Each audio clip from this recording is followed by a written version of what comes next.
Fly Nubian Money, where we help you master your mindset and maximize your money.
Good morning, everyone. Good afternoon, depending on where you are.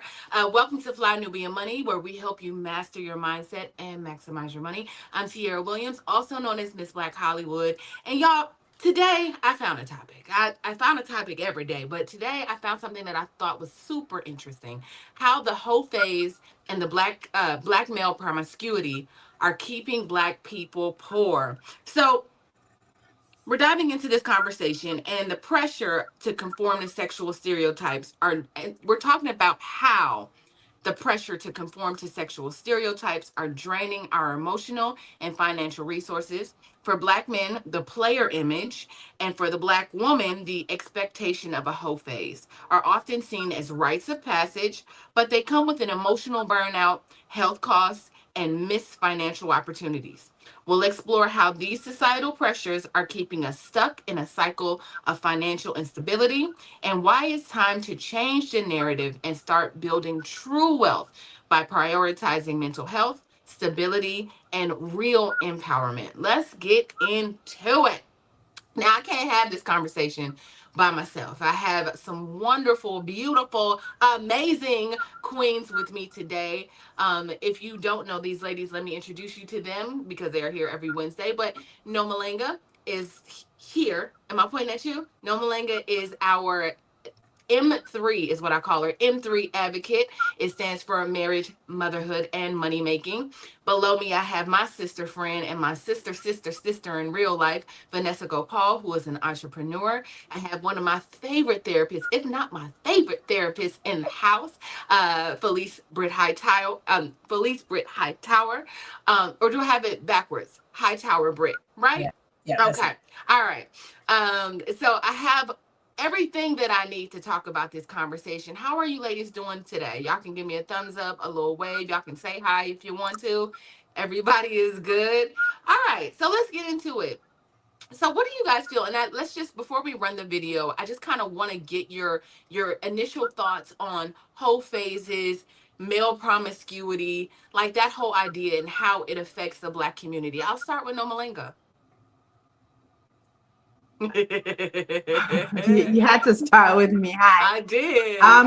So I watched some of the videos that you're going to show as the show goes on, and I thought that maybe I'm just getting old because I was getting angry listening to some of that, like that you're supposed to go through some of those phases. And then the sad part is that you get into some stage of life where you kind of ruined your life. And I think that's really sad. Yeah, I agree with you. I understand. Vanessa, how do you feel about it? I think that I think that I think that's what's being promoted to young people, like through music and sometimes even movies and film and television, is that of promiscuity oftentimes. But I feel like we are, when you look at a numbers game, coming back to the foundation of family. But I do feel like that foundation needs to be pushed more, and we need to make that cool. Like we need to make that foundation cool because it doesn't really help our community when we're sleeping with 20, 30 different women, and then it doesn't help the women. I mean, really, it's a lose-lose, right, for the man and the woman. Mm. Mm-hmm. Yeah, I agree with you, Vanessa. Also, chime in. I see double A in the chat. I see people here. So, our regulars are in the building. Tell us what you think. What are your initial thoughts on hoe phases and black male promiscuity? I really want to hear what you have to say, Felice, from a mental health aspect. Well, for mental health, it's, trauma with a big T, right? And it looks like people are trying to turn that trauma into triumph, but in a real perverse way, and trying to say that that's how they're recapturing their power Mm-hmm. by now living in this promiscuity. But it's very disheartening to see. And a re education has to come back to our culture and our community, because it's really disheartening to think that we are the epitome of, or the forefront of promiscuity and whole phase. And then you wonder why we're at the bottom of the list due for so many reasons. And it's really rooted in lust, right? And Mm-hmm. so we got to really talk about that, get to the root of it, and then uproot it, burn it, throw it out into the nearest ocean and keep it moving and start anew. Yeah, yeah, I agree. You know what? Let's get into this first video. I want to go ahead and start the conversation off right. So check out this first video. Why does a man feel like he has to sleep with a lot of women to feel like a man? It's promoted. I mean, I remember when I lost my virginity, I was with my cousin. We were driving to the store. He says, hey, I'm going to stop by my girlfriend's house. And I believe I think 16 at the time. We go in the house and she has a little sister who was very cute. So he goes in the room and he's having sex, and me and her little sister are talking. When they come out, we get in the car. My cousin's driving. He says, hey, did you have sex with her? I'm like, no. He says, did you kiss her? I'm like, no, I just met her. He was like, you a virgin? I'm like, I haven't had sex before. When we pull up into his house where all my uncles were, my cousins and my mother, he yelled out, hey, Jason's a virgin. The entire house erupted in laughter. So when I looked around at my mother, she was laughing. It made me angry because here it is. I'm like, well, wait a minute. I thought this was the way. I didn't know I had to just have sex with a woman that I don't care about for me to be validated as a man. But that's the culture. That's like the initiation into manhood. As soon as I got back to Detroit, I called a friend who knew a girl who liked me, and I went over the house because I knew I could have sex with her real quick and I can get this stigma up off of me. I didn't even care about her. I had no emotions. I did it because this was what I was taught as a man. You're not a man if you're faithful to one woman, and you're not a man if you're a virgin. So that day I lost my virginity, my mindset shifted. All you can be is strong, provide, or be promiscuous, and this is your identity. We hide behind the suits, the cigars, the cars, the jewelry, the watches. Inside that home, there's a man depressed, on the edge, and possibly suicidal.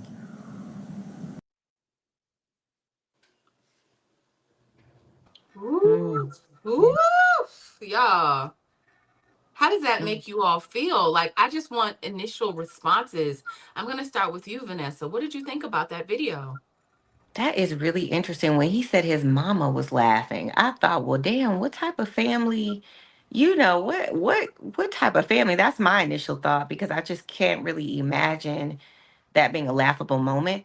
But also, I'm not in the lens of a black man in America either. So, I mean, my experience was a little bit different. I feel like women are taught, well, at least I was taught in my day, maybe it's not taught in this day and age, to sort of preserve yourself, and you want to keep yourself, and that's a part of you where you want to hold out as long as possible, But that was really interesting when he said, I looked up and my mom was laughing. Like, Yeah. that's the part that stuck out to me, because that video, because when you think about your mom as a protector, you value her opinion, you value, she is pretty much a huge foundation in your life. So it's like, if that person is kind of making it a laughable moment, then of course you wouldn't want to be a virgin. And what does that promote? That you go have a sex with a bunch of girls, and then furthermore, what sex produces, the possibility of having a child, right? And then you see this domino effect. So that's the part that really stuck out to me, and Yeah. really shocked me. Yeah, I agree. I mean, and just think about it. What if the girl would have gotten pregnant? I think this is the how a lot of Black men have gotten themselves in situations with baby mamas and broken families, feeling like, oh, this is how I validate myself. Let me go have sex with her. I don't care about her. I don't know her name. And then she comes up pregnant, and then you're like, but I don't want a baby with you. I don't know you. I don't like you. I don't know your name. What do you think, Nomalenga, about this video? So the fact that the whole family laughed when the uncle said that about him shows that they've established dysfunction as a normal. So he now, when he's not being dysfunctional, seems like he's abnormal. And unfortunately, a lot of people, that's the pressure that they're under, where if you're trying to be good, you're trying not to be dysfunctional, people are seeing you as abnormal, they're making fun of you, and it pressurizes you to do things that work against your interests.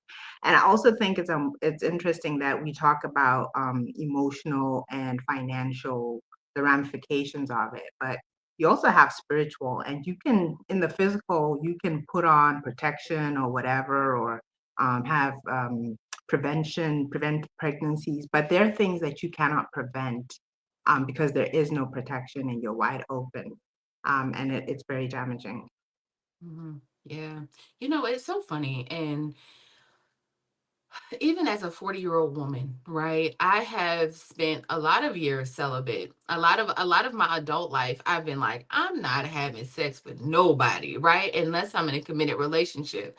And it's so funny that adult women will be like, girl, but what you be doing? And I mean, like, how do you get what you need? I mean, so how long are you gonna stay like that? Like, there's a pressure even with that and then you feel like, okay, well, I guess I should go out and have somebody to hang with. And, I'm not saying that there's not always like, there's not a need, and I understand it. But just thinking about what you said, Noma, it made me think about how even as a grown woman, I've been pressured to have sex when I've been like, no, I'm trying to hold out. Felice, what do you think about that video? It was refreshing to see a young man come forward and be transparent about what that experience was like for him, and that he didn't glorify it, but actually has some shame behind it. So it was refreshing to see that, and that it's possible that a lot of our young men also felt like that. But peer pressure is real, and it's not just among our friends, but it's also among our family. And so what I sensed his mother was feeling in that moment was peer pressure from the family, where that was a part of their culture, where that was shared and known, that a man to be a virgin wasn't a good thing. And so I don't think that she possibly really meant to do it, but people do what the group is doing as well. And so I think that he also has something deeper besides the anger. That's what he could recognize at first, but I'm sure it went even deeper. And I would love to hear from other men to come forward and say what that really was like, because in my profession, I've also heard how a lot of men don't believe that they were molested, but they were. So many of our young men have been molested, but it's been glorified because it was these older women who introduced them to something that they weren't developmentally ready to process or wrap their heads around. And so that is molestation. That was some kind of sexual assault that is not to be glorified. And so a lot of those things, like Nomalanga was saying, it's a spiritual thing that happens, right? I mean, and I'm not trying to get spiritual, and I know a lot of people are not necessarily into that, but in the Christian faith, sex is a spiritual act. You connect with someone and their spirit. And so you got a lot of ridiculous spirits floating around here because it was done without wisdom. It wasn't done in love, because anything outside of marriage is a very selfish act. And so it's a very selfish act to engage with somebody outside of the marriage. Wait a minute. Wait. Before you go on, it's time for me to go to a break, because I want us to eat off of all of that you just said, right? And I also want to ask the men in the chat, have you felt this peer pressure that Felice is talking about? Have you felt, when did you feel like, I got to start having sex around here, or I'm going to look like a punk, or like like, you know, not worthy of whatever it is that men need to look cool, or like I'm with the in crowd. So while everybody kind of thinks about what Dr. Felice said, let's go to break. We'll be right back. Woo! It's a good show right here. But I'm biased. If you are just tuning in, you are watching Fly Nubian Money, where we help you master your mindset and maximize your money. My name is Tiara Williams. I'm also known as Miss Black Hollywood, and I'm the proud producer of this show because it is lit. If you want to receive notifications for when we go live Monday through Friday, 1 to 2 p.m. Eastern Standard Time. All you have to do is text the word Queens to 87948. That's Queens to 87948. That's QUEENS to 87948. Also, if you want to grow your money and not blow your money, all you have to do is go to flynubianmoney.com. There's all kinds of resources, there's courses, there's free giveaways. There's just no reason to be broke in 2025. All you have to do is go to flynubianmoney.com. Obviously, you don't want to be entertained here. You want to know enough to grow. Wait, I need to put that on a shirt. You got to know to grow. Got to know to grow. So know and grow with flynubianmoney.com. Yes. So welcome back, y'all. So we were talking, and I wanted to see what some of the men in the chat had to say about this conversation. And so Armando Wall says, so these older women are turning young men out? Absolutely. They're not even turning them out. They are abusing them. They are taking advantage of them. So Stable 08 says, I was never one to kill and tell. Okay. Juanita, hey Juanita, I met Juanita at the Economic Elevation Summit over the weekend. I love this brother in interview. He shares so deeply and did share his faith in the interview. I feel no pressure about being celibate, but I'm older and I don't have time to play with God. Amen. Amen. All right. So, Dr. Felice, you were saying something. Did you want to finish your thought before I go to this next thought? No, you're okay. Okay. All right. So I think somebody said something that reminded me, or actually it's going to take us into our next video. And let me see if I can see it. It was asking about whether it was American or Caribbean men. And I think that's so interesting when I think of culturally what's taught in different places. Nomalanga, is this also a pressure that happens in Botswana, or that you've seen in, on the continent in general? Unfortunately, yeah. There is that thing of when you have a lot of women, you're a stud or a player, it's acceptable, or even something to brag about. And unfortunately, I have not been anywhere where I didn't meet Black men that didn't think that way.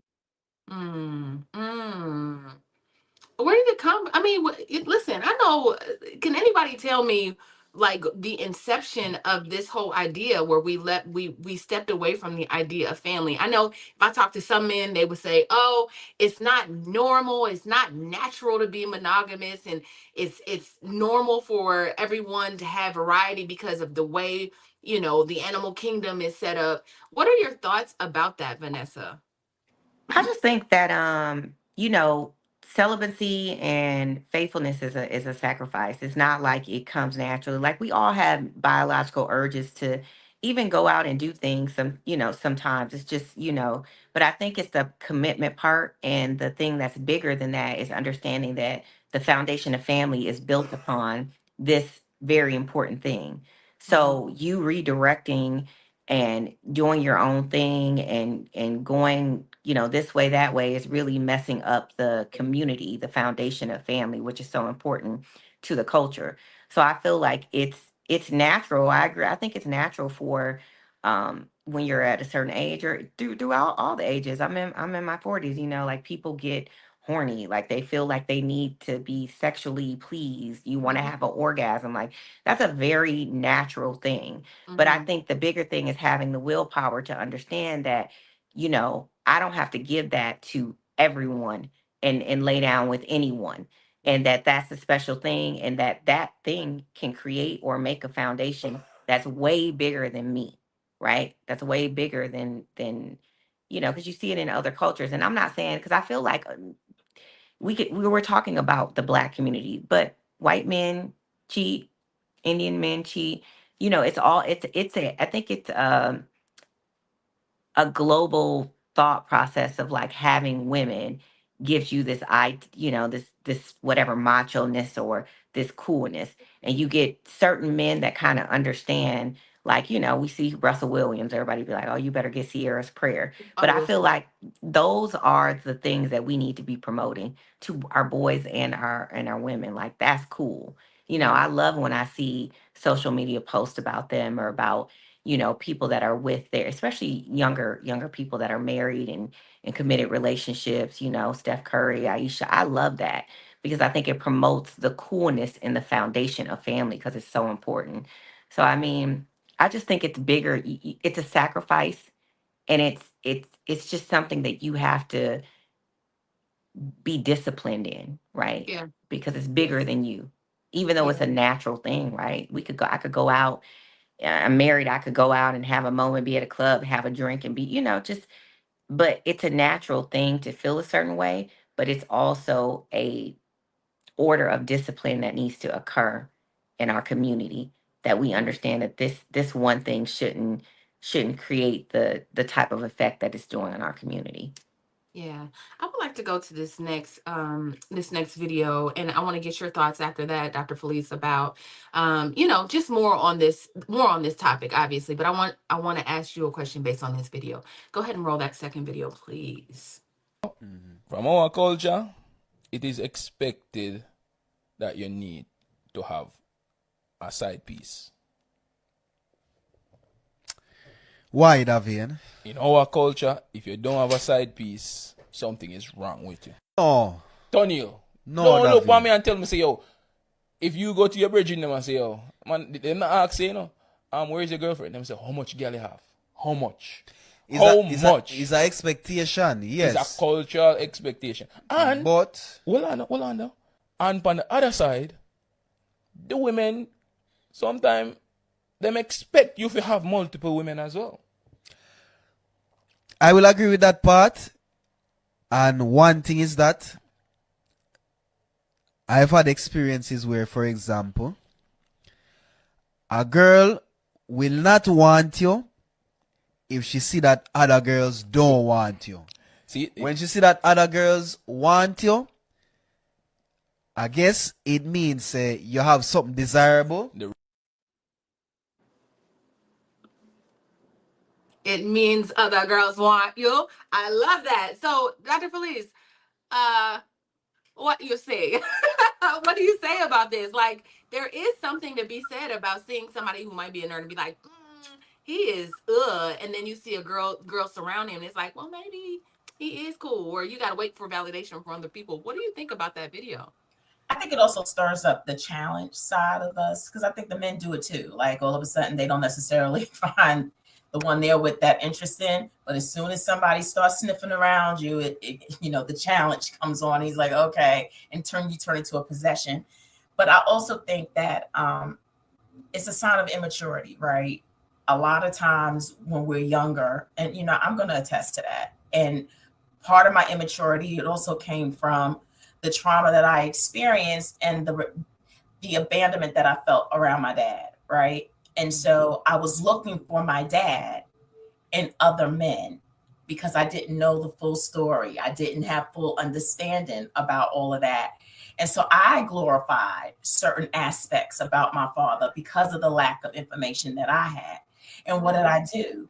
I replicated that, trying to find men or attracted to men who had my dad's edge, who had his ability to knock somebody out or whatever you call it, right? And literally where I did not find men who didn't have edge attractive. And that was a sign of my immaturity and my lack of understanding of what it means and what to look for in an individual as a potential partner. That some of those things really don't matter. And some of those things don't create a healthy relationship. And so as I got older, and you know, fortunately, sometimes, and God is so good, because he'll have you in a season where you start figuring some stuff out. That's right. And so I believe that it was my season, my dry season. I tell everybody it was like the Saharan desert. Okay. And so, but I started learning and turning inward about myself and what it was that I really wanted and desired. And I started liking men who were trustworthy. I started appreciating men who honored their word. If they said they was going to call me, they called me. If they said that they was going to take me out, they actually showed up and took me out. That's right. They would open my door. They would make sure I walked on the inside of a street. They thought about me. And if there was any doubt, they tried to remove any and all doubt. Those were the things that I started really relishing and appreciating in men. And it happened to be the men who didn't necessarily have this edge, or this roughness about them. And so I do think that sometimes in our preparation season, that we really start to grow and go inward and figure out who we are and what it means to be us, so that we can start seeing our men differently and completely, so that we can give ourselves and them a chance for us to connect. Ooh, I love that. I saw something recently that said that we don't date our type, we date our trauma. And so I hold on to that, and I'm gonna keep holding on to it, because and be mindful of the things that I'm attracting and attracted to. With that being said, I know you're busy, you got things to do, and you can't take us on the go with you every single day. Good news for you, we are now on Spotify. So if you can't watch us, now you can listen to us on Spotify. Search Fly Nubian Money, and all the episodes shall appear. All you have to do is like, subscribe, leave a 5-star rating, leave some comments, tell people how you love us, so that when other people come along and are looking for a great show to watch, they can find Fly Nubian Money too. One last thing, and just in case you've been sitting under a rock, Fly Nubian Money now has an investment club. We are the Fly Nubian Money Club. It's easy. All you have to do is go to flynubianmoneyclub.com, and I am committed to bringing in top experts from all industries to help you level up. They're teaching us the skills that we need to compete in this market. We often say that nobody is coming to save us, not the government, but guess what? We're coming to save us. I'm coming to save you with the Fly Nubian Money Club. So listen, all you have to do again is go to flynubianmoneyclub.com. We have a 30-day free trial set up just for you, just for those people that are struggling. Even if you ain't struggling, you ain't got to struggle. I'm coming. Okay, let me stop playing. I'll see you soon.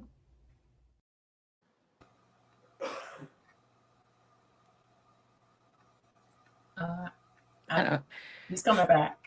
So you said something, Dr. Felice, that really that I really believe it's a maturity thing. And I think, just to piggyback on that, I definitely think it's a maturity thing. But the interesting thing is, like, when I was younger, I would same thing. I wanted the guy on the edgy guy, the one that looked like a thug, like he was hard. And it's just psychologically, when I think about it as an adult, I'm like, what the hell were you thinking? Why would you ever want someone who doesn't call you back when they say they're going to call you back, who doesn't show up when they say they're going to show up? And then it creates this sort of insecurity within yourself. And then you feel like, you're less than for the next person and for the next person, versus when you meet someone that follows through and they do the things that they should be doing, and that you feel loved and treated and respected. It's like, thinking back to that, it's just going back to, yeah, maybe there was some trauma to make someone want to go after that. So I think it's so important that, when we're raising our girls, that we teach them that we make that look cool, that this is the cool thing. This is, it's dope for a man to, if he say he gonna call you at 3:00 and that phone rings at 3:00, you might want to give him an extra hour on the phone, or give him some extra time, versus this person trying to run around and be a player. Because I feel like if women change the trajectory of who they go for, like if they go for the nerds and the good guys, them bad guys gonna eventually come over, because they're gonna be looking like they got all the bad ones. Yeah. Because that's how I was listening to something Brother Nuri was saying, where he was like, if women start demanding rings and start having standards, then believe me, the men will change. They will start changing. You keep it closed and locked up, they will adjust. So I think it's the same thing as what the foundation of what we teach our girls. And not saying it's all on the girls, because I do believe them. I'm not trying to just make this about a woman thing, but I'm a woman, so I'm speaking from a female lens. I feel like if we teach our girls to shape in their head to just go after that guy that we figured out late 30s, early 40s was the good guy, if we teach that very early on, then we'll start seeing, I think, a better foundation of family in our community. Yeah. Yeah. I love that. Yeah. I I love think some that. of these things have to be put into our face, He's talking about how other men, those two Caribbean men when they were talking, he's talking about how other men think you're not normal if you don't have what they call the side piece. But if you put it in plain language, he's really saying, okay, if you're not hurting your wife, you're not normal. If you're not bringing diseases potentially to your wife, you're not normal. If you're not bringing demons and God knows what kind of spirits into your marriage, you're not normal. So that's normal. But people don't talk about it that way. They just kind of make it sound like fun. And I remember we used to have a show some years ago, and one of the things we used to always emphasize is don't play with sex. It's nothing to play with. And again, we tend so much to focus on the physical thing, like, okay, you might get pregnant, you might get a disease, but some people are damaged for the rest of their lives because of their sexual encounters. Some people are dealing with spirits that are harming them and hindering them and doing all kinds of things to them that they don't realize are in play in their lives, and they don't understand why things are happening in their lives. I'm not trying to push the the show all the way into like a spiritual rabbit hole, but that's real. It's the That's truth. real. There are people who don't understand why they can't get on in life, and sometimes they feel like I'm a good person, and you hear it all the time. I'm a good person. I mean, I went to college. I did everything right. I love my mom. I do everything right, and I don't understand. Well, I can explain it to you. There's some spirits roaming around in your life that you've invited into your life, or somebody that you dealt with invited into your life, and now they've taken over and they're having a field day, and there's nothing that you can do in your life until those things have left. I love So that. I think that needs to be brought to the forefront of these conversations.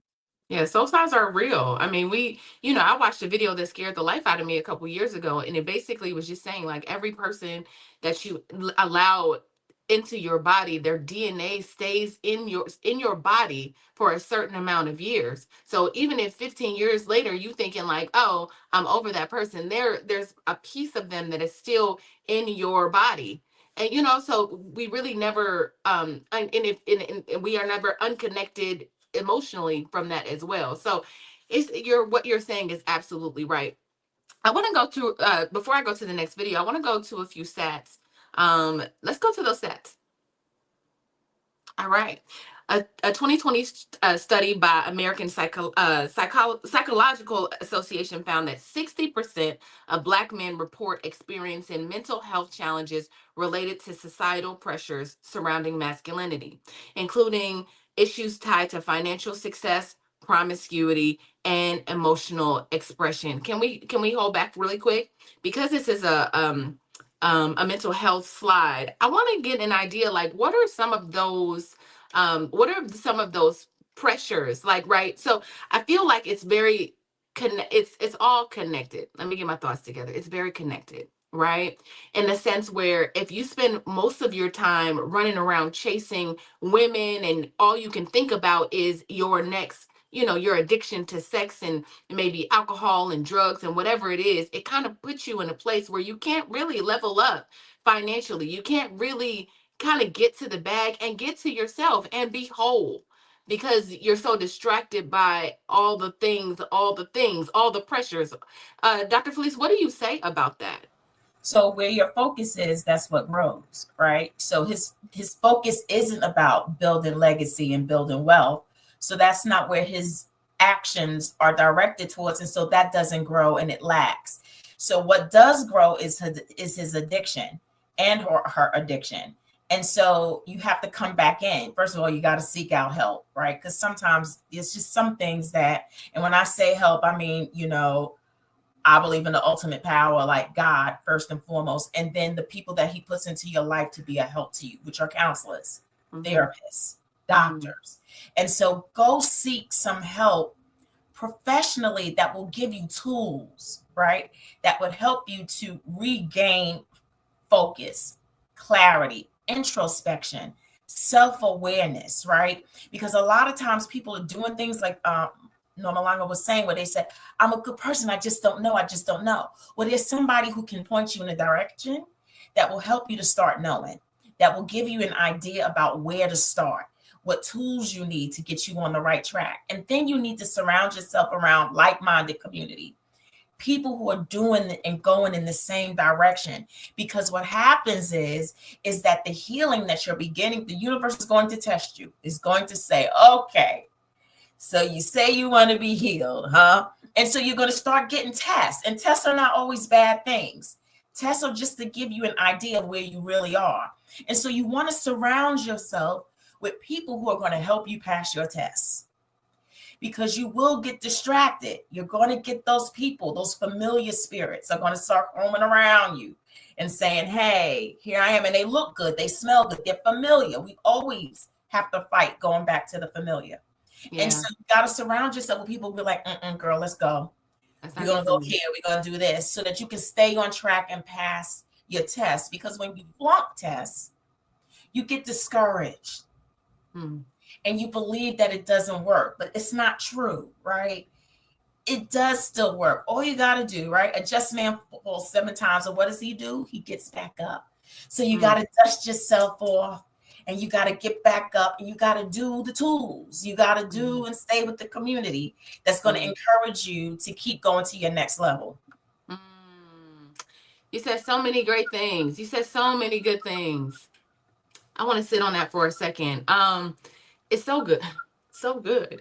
What do you think about that, Vanessa? Like, what do you think about what Dr. Felice is saying about, just what is your response to that? I mean, I remember saying very early on, my aunt's birds of a feather flock together. So let me tell you something. That is the realest comment ever. When I was doing things that didn't work for me, I was flocking with the wrong birds. And when I started doing things that worked better for me, I was flocking with the right birds. So the moral of the story is, even if you don't have a clear pathway of what you need to be doing, get around someone that you might want to be like, or you might want to emulate. If it's family if you seek to be a family man, then get you some men that value family, get you some brothers that value family, and that have, that carry a self-worth with them. Because when you see a man and he's a family man and he has his wife and his children, he takes pride in that. There's a certain level of respect and honor that comes with that. So if that's what you seek to be, then you go, but you find someone, find your village and be around that. And that's going to help you bring your goals of how you want to become a family man. And same thing with women. I feel like, if you trying to say you want to be in a relationship or you want to meet a good guy, but you at the club every Friday night, not saying you can't find a guy at the club on a Friday night, but the probability of you finding one that you want to come by and he's seeking, drinking, turning up, that's probably not going to be the place where you find a good man. You might want to go hang out do some family stuff. You might want to hang out with a guy that's coming to the family stuff, because he may be looking like old school, so-and-so is single. And so I just feel like it just, what Dr. Felice is going back to is birds of a feather flock together. And you can always take a look at your tribe and pretty much is guaranteed they flocking together doing the same thing, good or bad. So, I love that's what I think. I love it. We're going to sit on that. Who you hanging around? That's my question for you in the chat. Who are you hanging around, and what are they encouraging you to do? We're going to take a break. We'll be right back. Are you a Black business owner looking to expand your reach? Well, has Fly Nubian Money got good news for you? We are building a Black business directory to connect you with customers who need your services. And here is the best part. It is absolutely free. Email us at info@realvirtual.net. Send us your business name. Tell us a little bit about what you do, what services you offer, your website address, and your contact information. That's it. Together, we are going to build and circulate the Black dollar. Get listed today and start connecting with people who are probably already looking for you.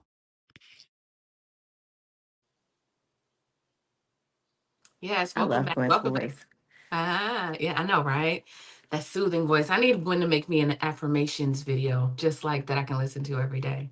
Welcome to Fly Nubian Money. Welcome back, y'all, to Fly Nubian Money. We are talking about Black male promiscuity and whole phases in women and men and how it is keeping our community behind. It's keeping us poor. So, it's so interesting. I was thinking about as you all were talking about how sometimes there's these chemicals in the body that are released that have us thinking one way, but it's really something else. So you know how some people say like, "Oh, I got butterflies, girl. He give me butterflies," but really that's anxiety, and your body's nervous system is telling you to run. Or we think that like, "Oh, that man has some mystery," but that's avoidance and distance, and likely he doesn't like you.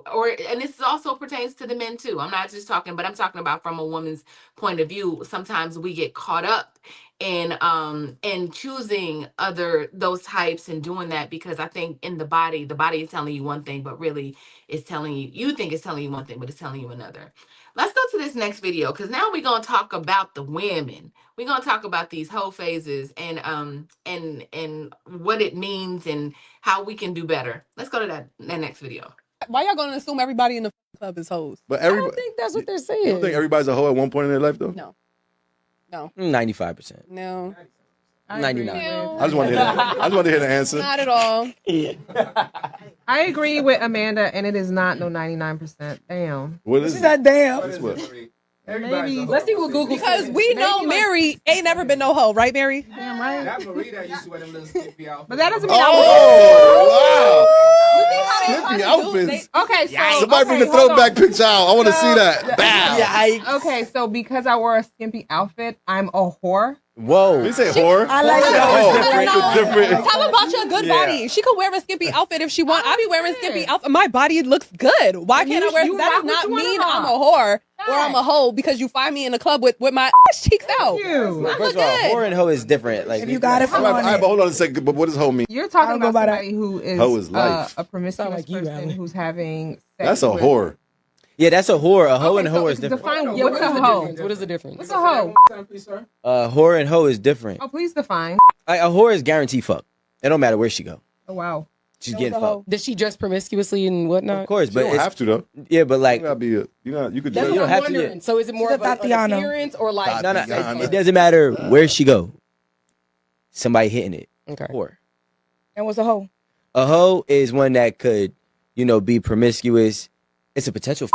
You know what I'm saying? An appearance thing as well. It's an appearance and a behavior thing, and then there's also, you also need some type of, sexual activity that has to be. She might not be having sex, but she might be giving top. You know what I'm saying? Like, which to me is still a body. 50-50. Yeah. Yeah. Is it? I feel like they're the And honestly, a whore, they say, well, I don't know about here, but they say whore in different countries is the ones that you pay. You can pay a whore. They're a prostitute. So it Can't also, pay a hoe. That's a prostitute. I mean, you could pay a hoe, but you pay a hoe with a good time. You Not know everybody needs a mic, y'all. Not everybody needs a Not mic. right. And then what I find most interesting is that they kept asking him to define. They're asking a man to define what a hoe and a whore is. Like, why do you get to define these things? Like, I'm just like, so do you like? Is it at the discretion of like, oh, when you reach 5, that means you're a hoe, or is it like, do you? I mean, it's just crazy that men, like, you're determining what the promiscuous level for me constitutes that I'm a hoe at. It's just That whole It clip was just kind it of was a lot. infuriated I me a think little they bit. thought they ate. I think they I, thought they were eating and they were not. The girl I when think she it's teaching us something. yeah. I I think it's mean, teaching us something. tell me. Tell us. Women, like she's saying, why does a man get to define where a hoe is? Because they have standards.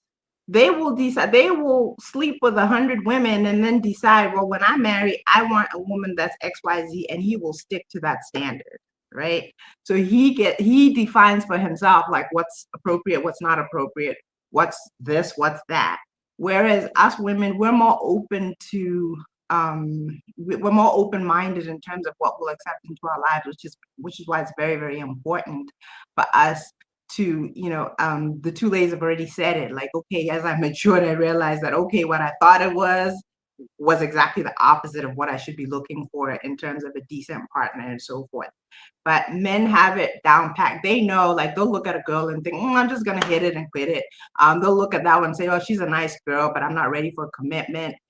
They assess all the time. With us women, we're more open to, like, okay, maybe, he seems like a jerk, but maybe, he's really nice deep down inside and all that kind of stuff. And that's just the truth, because people it's true, because then women will be having these exes or the father of their child, and people will be like, girl, what were you thinking? And the thing is, she was thinking that even though he showed her something bad about himself, we kind of have this thing where we want to look for the good in somebody or find something that we can appreciate in somebody. And personally, I think that has to stop. We have to teach our girls to do better in that sense. The last thing I'm going to say is that when we're talking about kind of avoiding bad crowds, avoiding bad people, avoiding bad relationships, the most important thing and the wise thing to do is clearly identify what is good and move towards what is good. And you will naturally, or what is not good will naturally fall away if you're really focused and going in the direction and are really clear about what you want and what is good for you. Then the other stuff kind of falls away. If you understand, I want to be around these kind of people, then you're not going to have time for the other kinds of crowd. If you understand that I want this kind of person, and you know how to recognize that person, when someone who comes that doesn't have those qualities, it's easy to say, you know what, I'm sure somebody else will appreciate you, but not here. Sorry. Yeah. I want us to get I want our girls to get so good at, like, just looking at a clip like that and be like, oh, that's not for me ever in life. Like, that ain't for me. Objectifying women. I mean, the same person that's sitting on the panel saying, oh, she a hoe. He's probably chasing the hoes, trying to hit, adding numbers, bragging about it. That you just tell that's the type of person that he is. And it's very important that our girls just instantly can identify that and be like, nah, never. Nah, I mean, he but can't sit with also, me. Can I interject? right. But also, I was about to say really quick, we have to also, as the women, lead from a certain place and understand the way we're being perceived. Because she was like, just because I dress in a simpy outfit and my cheeks is out doesn't mean I'm a hoe. Like, ma'am, yes, it does. Like, it Yes, means it that you does. are Yes, giving it does. it's giving a certain give that is not, I disagree. it's not saying, okay, all right, well, I mean, it's definitely, if you look at a woman with her behind out and it's attracting a certain kind of energy, regardless if you want that energy or not, you're attracting a certain kind of man, is what I'm saying, that's going to treat you a certain kind of way, period. And it's going to be the hoe, regardless. And even a good like, man. oh, wife her. Even a good man will look at but you. I think we're not being fair in the age, because when 18, 20, 21, your college years, you're going to wear stuff that's maybe a little bit skimpy. Your body's a little bit different. That doesn't necessarily mean that you're a hoe, and that doesn't necessarily mean you could be you could be with a good guy. Now, it's levels to this. Now, I'm not saying go out looking like Suki, right? It means you're going to attract. But I'm saying men will objectify a woman no matter what. A certain type of men will look at a woman if she has little shorts on, which girls wear all the time, right? There's tons of young 21-year-old, 22 wearing the little shorts with the little crop top, which is in. A certain type of man will always objectify a woman no matter whether she's sleeping with someone, whether she's not, because he is a certain type of individual off top. Now, if you running around in a bikini, you got everything showing, that's fine. But I just feel like it's unfair to say across the board, if females wear a certain look, then they're a hoe, or they're perceived as a hoe. I just think that I don't think that all men. I mean, because you would literally have to say every 20-year-old is a hoe. Felice. Go ahead, Felice, because Felice hasn't been able to talk. I think we live in a wannabe alternate universe. There has never been a space in time where it has been fair between men and women, and this generation is trying so hard to make it fair, and it's not. The standard will always be with women. And I had a philosophy teacher, and I shared this with y'all before, that he said, you always know the standard and the state of a country by its women. And so every great nation that has ever fallen and fell from their prominence was because of the standard of their women. And so we always bear the higher burden. Yes, we don't want to be a hoe and have our butt cheeks out. Well, it don't work like that. I know you want it to, but it doesn't. And as we're talking now, we're still talking about how the standard falls on the woman. But we also have an obligation to start training and teaching our sons as well.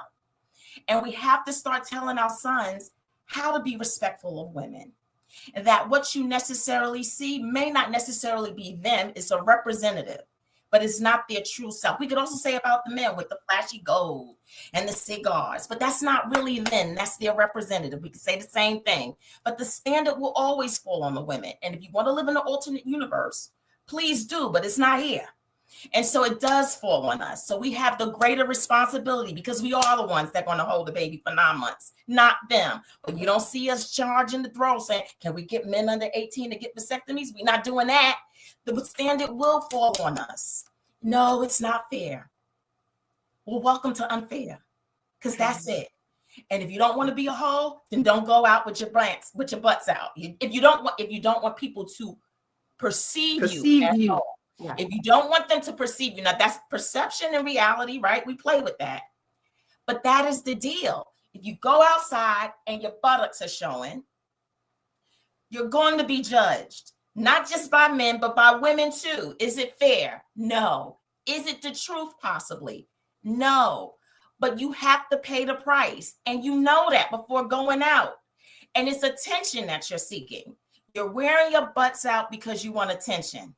Yeah. It doesn't mean you're a hoe, but it means you want attention. But then you get upset when the attention goes awry or when it goes left, because that man already does not have self-control, which is you're talking about. They already don't have self-discipline.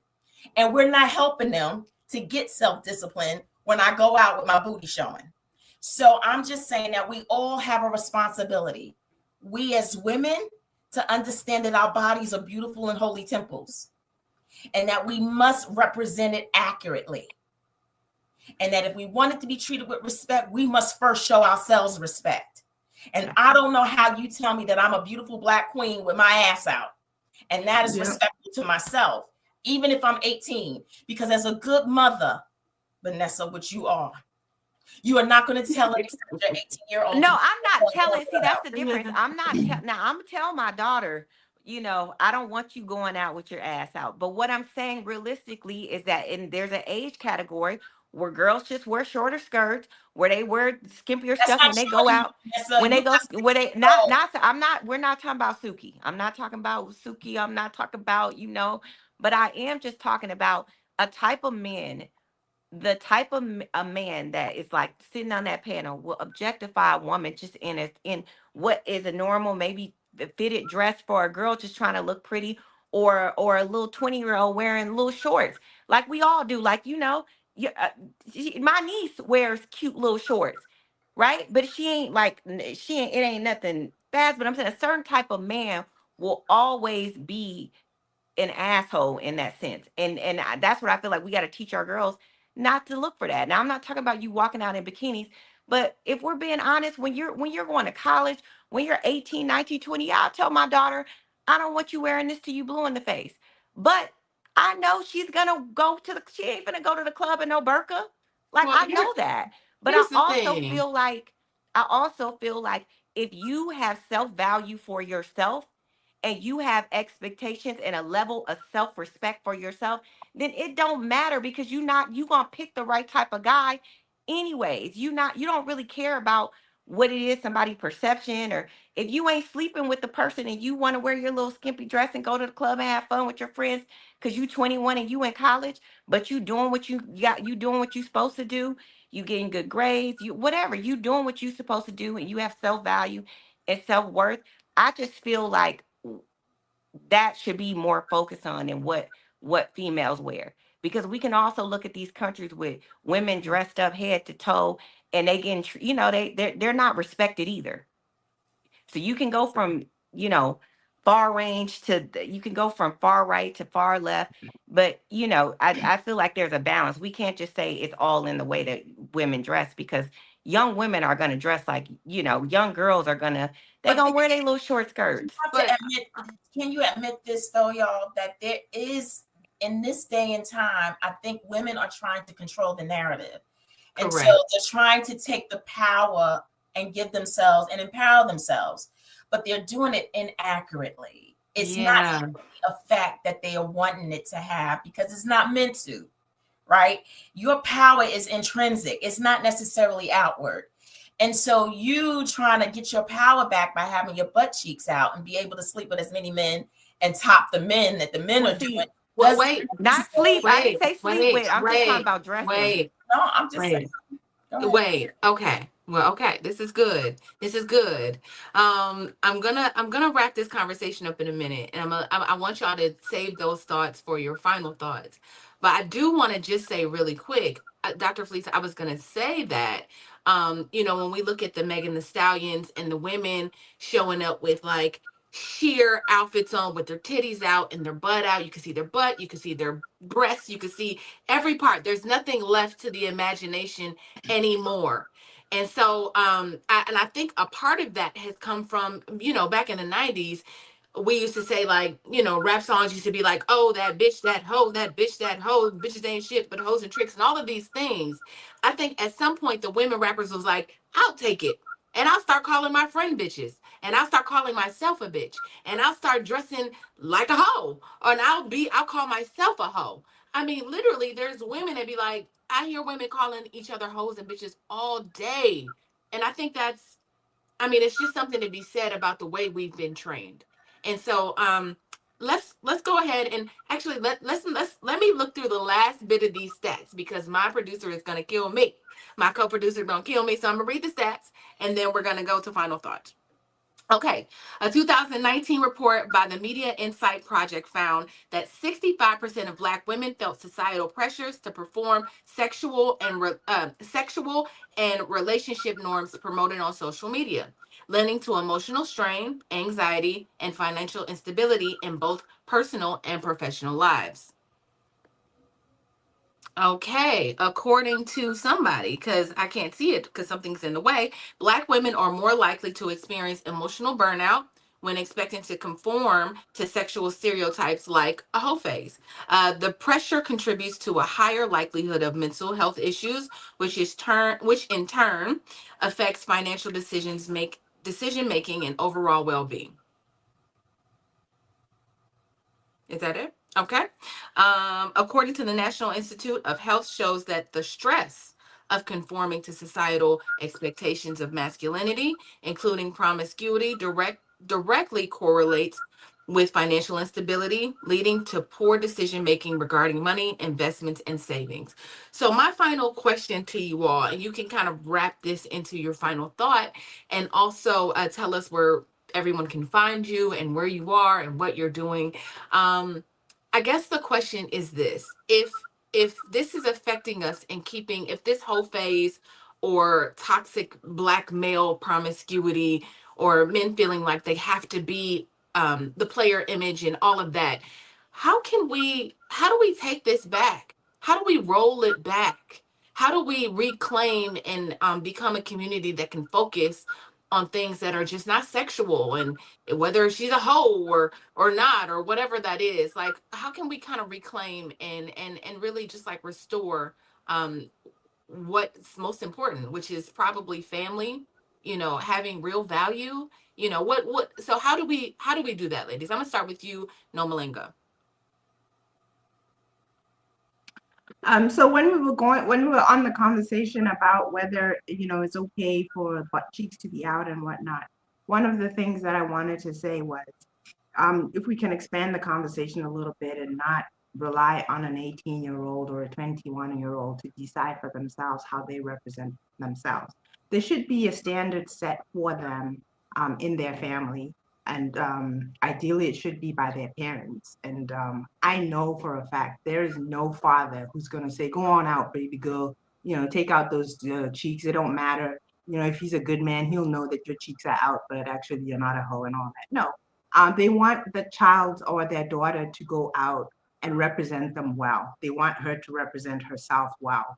When I was growing up, I won't be too long-winded, but I will say when I was growing up, my father used to say that every single time that you step out of the house, you're not just representing yourself, you're representing our whole family because you carry our family name.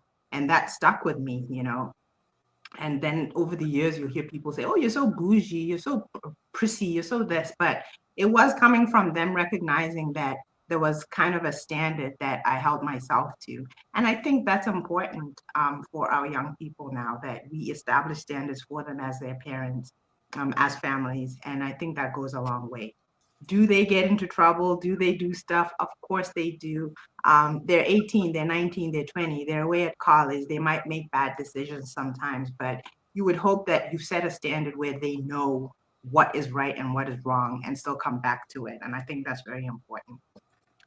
If you want to know where you can find me, a Facebooker, I'm at Facebook with this name, Nomalangam Charlie Moses. You can also find me on Instagram as Noma Moses.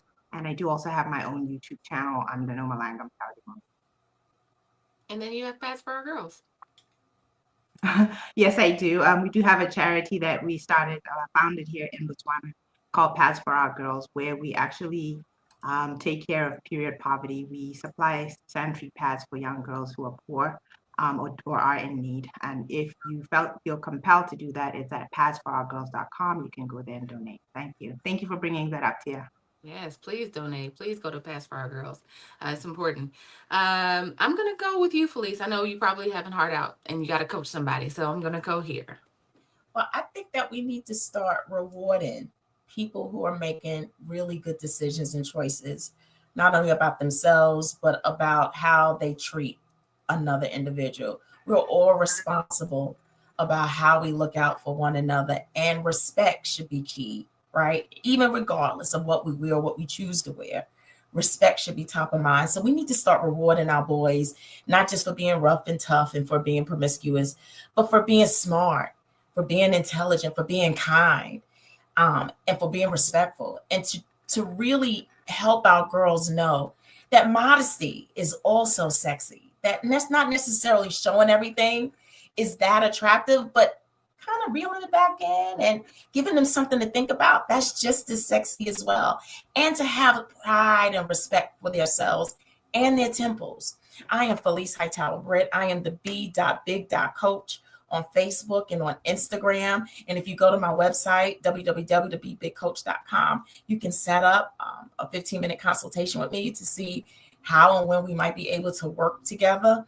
And also, I have a nonprofit called States of Wellness, Inc., in which we go into all the 50 states to bridge the health disparity gaps. This has been great, great dialogue, and I'm so glad I was a part of it. Wonderful. Space of Wellness. All right. Vanessa, what do you say? And Dr. Felice, if you have to, yep, she's going to go. All right. What do you say, Vanessa? First of all, great show, great topic. I think it all boils down to self-worth on the men and the women's side both. I think when you value yourself, the other small, minute stuff really doesn't matter. When you have self-worth and self-value, and you have an idea of what type of person is good for you and what type of person is not good for you, I think that everything else is minute.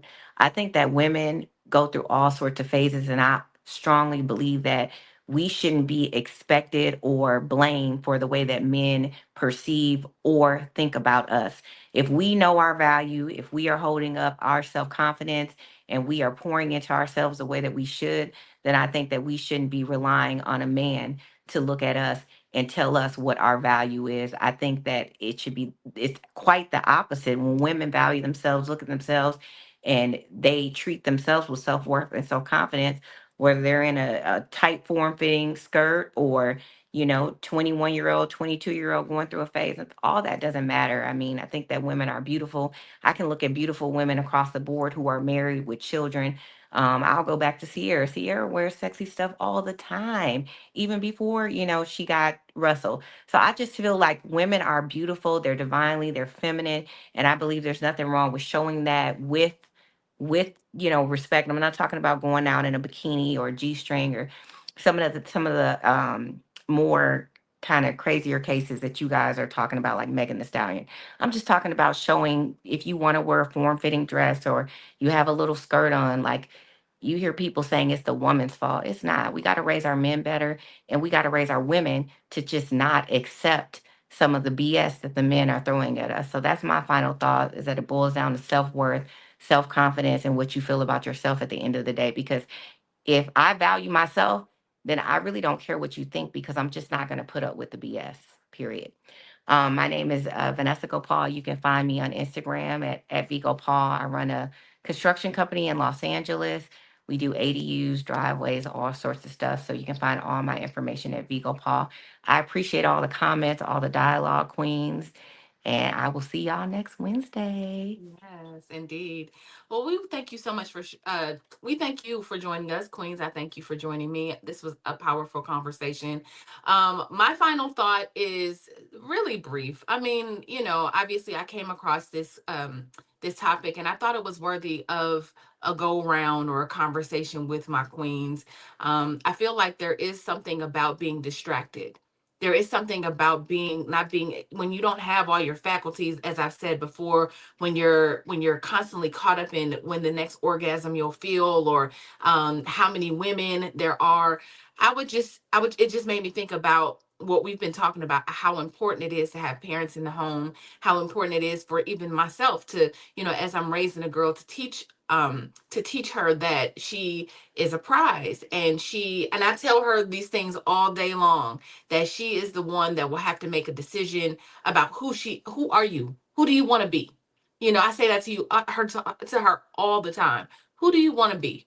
How do you want people to see you? Because it depends on all of that depends on what you say and what you don't say, because people are judging you either way. And sometimes those judgments are good judgments. Sometimes the judgments are not. But either way, I want you to be mindful of the way you are and self-aware of what you're giving.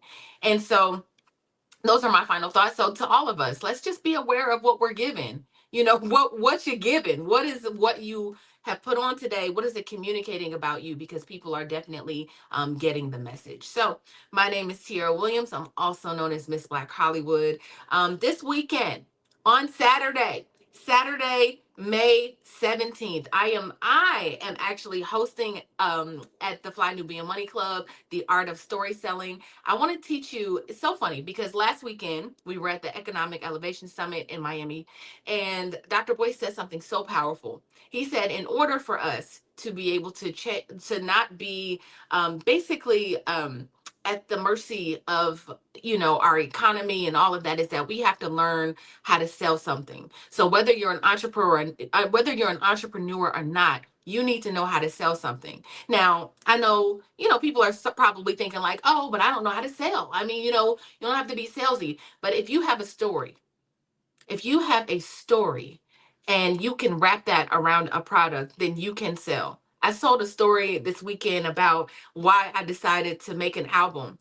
And literally everybody in the room, after I told the story of why I made an album, without everyone hearing the story, without everyone even hearing the music, they were like, I would buy that, because you gotta learn how to tell your story. So I'm teaching the art of story selling this weekend. Go to flynubianmoneyclub.com. We are going live 11 a.m. to 1 p.m. Eastern Standard Time. And I'm going to show you how to do your thing. Tell your story. Make a difference. Sell a product. All of it. flynubianmoneyclub.com. All right. Y'all, this was good. I enjoyed myself. And I want to thank you all for joining me we've seen how damaging these societal pressures can be on Black men and Black women and the relationship between us.